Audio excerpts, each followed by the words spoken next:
How can I help you? Ma'am, adda ko matiumay ko alam nga insulin. Sige. Ananagan mo, sir, kung taga-ano ka?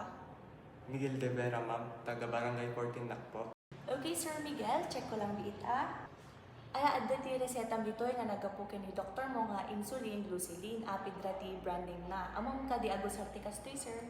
Ma'am, ita nakpay lang agusar ti kasta. 10-15 years old nakpay lang amin, ma'am.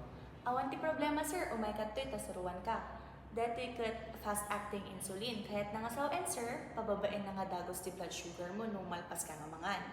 Iso nga dapat ti panagusar mo dati kat 15 minutes sakbay ka nga mangan, ken dapat surutem ti eksakto nga dose nga adda dito'y resetam. No aduunay, mabalin nga permi nga bumaba ti blood sugar mo. Sir, kitain niyo dati nga picture. Isurat mo ti dose dito'y pen, tapos itudom iti dulo iti belly side, thighs, wenno arms, pero agsukat ka ti lugar nga pang injectam kada aldaw tapno awan iti irritation.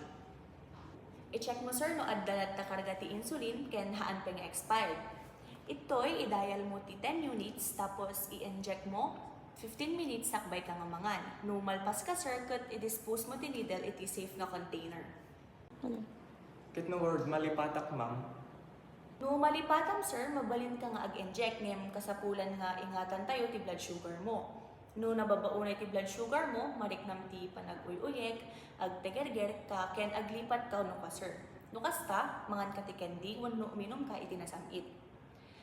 Ket no adda pay laing iti sa ludsod mo wenno problema iti insulin mo, mabalin kang agsubli ditoy wenno i-text da kami ken padasem nga suruten ti oras ken dose na, sir, para awan iti problema. Ay, sige, ma'am. Thank you.